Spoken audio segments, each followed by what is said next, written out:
அம்மாவை பற்றி சொல்லணும்னா சொல்லிகிட்டே போனாங்க. எனக்கு எவ்வளோ ஒரு அம்மா வந்து பல விதத்தில் நல்லது, ஒரு விதத்தில் பார்த்திங்கன்னா எனக்கு இது நல்லது இது கெட்டதுன்னு எனக்கு தெரியப்படுத்தினதே இந்த அம்மா தாங்க.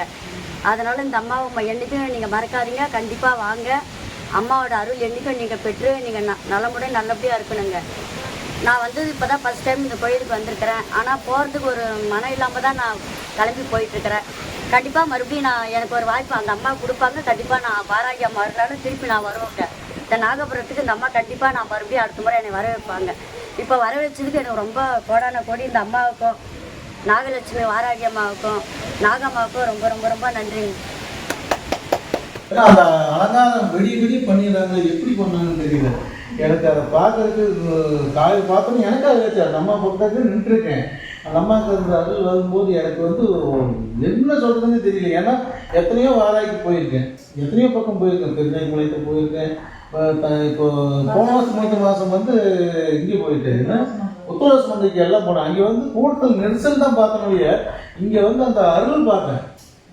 அந்த இதை இடையில அந்த அம்மாவுடைய அனுகிரகம் நமக்கு கிடைக்கணுங்கிறதுக்கு நம்ம நாங்கள் கொடுத்து வச்சிருக்கணும். ஏன்னா இந்த திருக்கல்யாணங்கிறது கோடான கோடி மக்களுக்கு கிடைக்கல, கொடுத்து வச்சது என்னோட அதிர்ஷ்டம் தான். காரணம் என்னன்னா எத்தனையோ கோயில் எத்தனையோ வாராகி பார்த்துருக்கேன். ஆனால் இந்த வாராகிக்கு வந்து எனக்கு ஆசீர்வாதம் கிடைச்சதுக்கு ரொம்ப ரொம்ப ரொம்ப எனக்கு சந்தோஷம். நன்றி, கோடான கோடி நன்றி நான் தெரிவிக்கிறேன். ஏன்னா நீ வந்து என்னால் முடிஞ்ச அளவுக்கு இந்த ஒரு மாதம் தேய் கொடுப்பேன்னு சொல்லி விட்டுங்க. எனக்கு அடுத்த மாதத்துலேருந்து வாராயறதால இங்கே நான் ஒரு பஸ்ஸுக்கு ஆளை கூட்டிகிட்டு வர வேண்டிய கட்டத்துக்கு நான் இருக்கேன். அந்த அம்மா அனுகிரகம் கிடைக்கும். ஏன்னா இந்த மண்ணை மெரிச்சுக்கு யாருமே மோசமாக குடும்பம் போனது கிடையாது. எல்லாருமே திருப்தியாக இருக்கிறத நானும் கேள்விப்பட்டிருக்கேன். ஃபர்ஸ்ட் ஆஃப் ஆல் வந்தாலும் பல ஆளுகளுக்கு நான் கேட்டு தெரிஞ்சு வச்சிட்டேன்.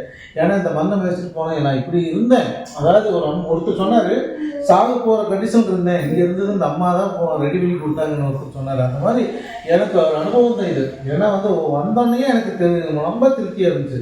வாராகியோடைய அனுகிரகத்தில் அந்த அம்மா ஆசீர்வாதத்தில் எனக்கு இந்த மண் ரொம்ப பிடிச்சது. நன்றிங்க.